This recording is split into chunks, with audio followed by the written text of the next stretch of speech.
Hey guys, Kadyo na naman. Siyempre, may reaction na naman tayo sa sinabi nitong ating MMDA head. Targeted talaga mga motorsiklo rito eh. Parang feeling ko ang NCAP is targeted towards motorcycle riders. Okay? Kasi transfer of ownership, isa na yan, di ba? Tapos, syempre, eto pa. Anong sabi niya? Di ba? Napanood nyo? Sabi niya, eto.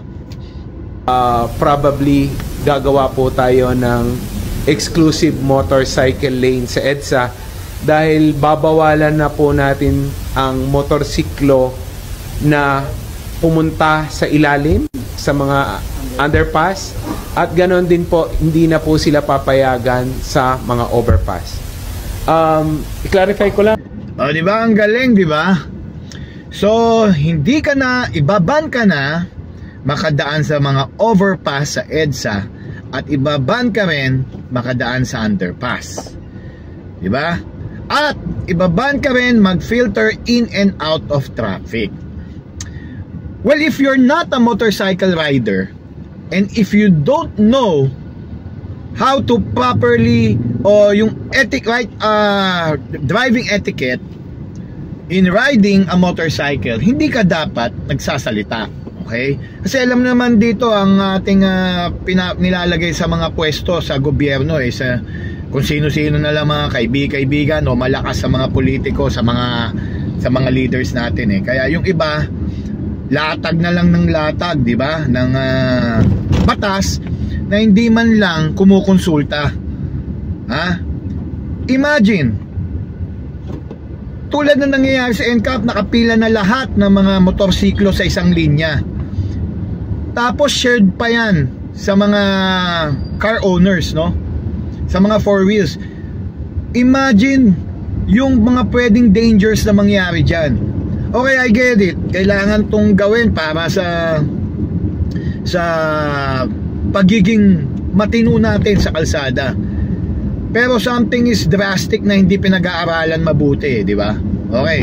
I understand, no? Kanya-kanya tayo dito ng opinion. May mga pabor, may mga hindi pabor. For me, sana pinag-aralan muna, hindi yung this month kailangan ganito na. Hindi dapat ganon.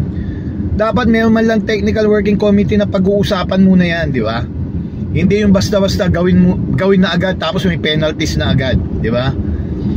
Tulad niyan, pagbabawalan mo weave in and out sa traffic, dumadaan lang naman ng motor eh, di ba? Dadaanan ka lang yan eh. Tapos pagbabawalan mo sa overpass, pagbabawalan mo sa total may NCAP ka na, tignan mo na lang mga pasaway, di ba? Malalaman mo naman kung sino mga pasaway eh. Tapos ang NCAP, ang una ni-request lang ng MMDA yan. Tama ba yung term ko, request?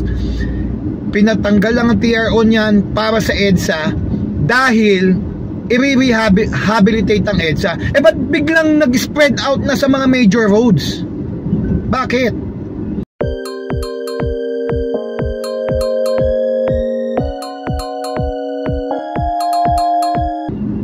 Diba? Tapos biglang ganyan, major roads na ang NCAP. Ang usapan, pagagandahin lang ang EDSA, ayusin lang ang EDSA eh. Diba? Okay, totoo naman na mayroong maganda may dudulot ang NCAP para mabawasan na yung mga kamote, diba? Totoo naman yan eh. Pero dapat wag natin masyadong ipahalata na sa mga riders lang natin to ibibigay. Sa mga riders lang ang tirada natin. Puro rider lang eh. Teteng kayo. Anyways, whatever you're doing there in the government, I hope you're doing this for the betterment, not because you want to collect fees para na naman sa koleksyon ng mga bulsa nyo, di ba? Parang yan kasi nangyayari. Imagine magkano yun, di ba? Kikitahin nyo sa NCAP. And I believe that this is also in partnership or sa isang private company, no? Tong NCAP na to. Is it purely government? Anyways, ang mangyayari ng policing na masyado, syempre, kaya nga ginawa yan, di ba? To collect fees sa mga violators, di ba? Anyways, whatever happens, maybe it will be a good change, no? Ito bang NCAP na to, or ito bang paghihigpit sa mga nagmomotorsiklo will create a good change, di ba? Para maging maayos ang ating traffic, maging maayos ang ating mga kalsada, who knows, di ba? Pero syempre, in our point of view, exactly mine, parang nagigipit ang mga riders dito, no? Oh, I get it. I tinatanggap ko naman, totoo, na maraming pasaway. Kahit ako, nabubuisit ako sa mga pasaway na riders na dahil sa inyo, sa mga pasaway na riders, nagdadamay-damay na sa ating lahat. But sana wag naman natin masyadong tiradahin ng mga nagmumotor, guys. Kundi dahil sa mga nagmumotor na yan, di ba? Walang magandang ekonomiya na meron tayo ngayon, di ba? Doon pa lang sa motorcycle taxis, 'di ba? Nagbibigay na ng ekonomiya 'yan sa mga delivery riders, yung mga mayayaman na pinapadalan kayo ng delivery galing sa mga motorcycle riders, 'di ba? Yun 'di ba? If we're gonna be strict in implementing these laws, dapat meron kayong magandang basihan kung bakit nyo gagawin ito. Hindi yung bato na lang ng bato, okay? Ayun lang po. Hopefully dito kay secretary, no? Sana tama yung ginagawa mo at yung utak mo at talagang iniisip mo is for the betterment of the country, okay?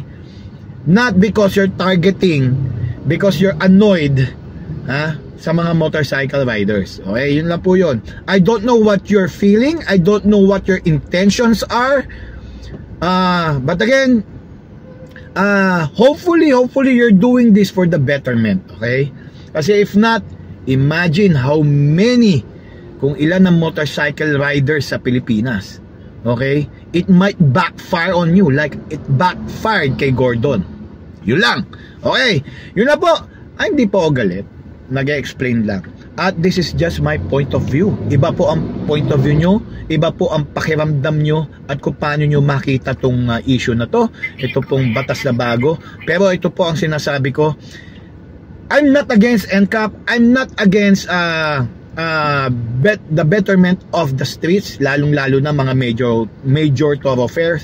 Pero sana bigyan po natin ng talaga pong malupit na factual studies na pwede nyo i-present sa lahat, okay? Na bago nyo po ibato. Kasi nangyayari, gawin na natin kagad to.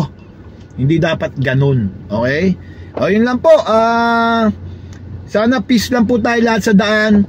At maging maayos po tayong lahat. At sana sa mga kamote naman, mag-ayos na po tayo, hindi lang po sa mga riders, pati sa mga car drivers, no?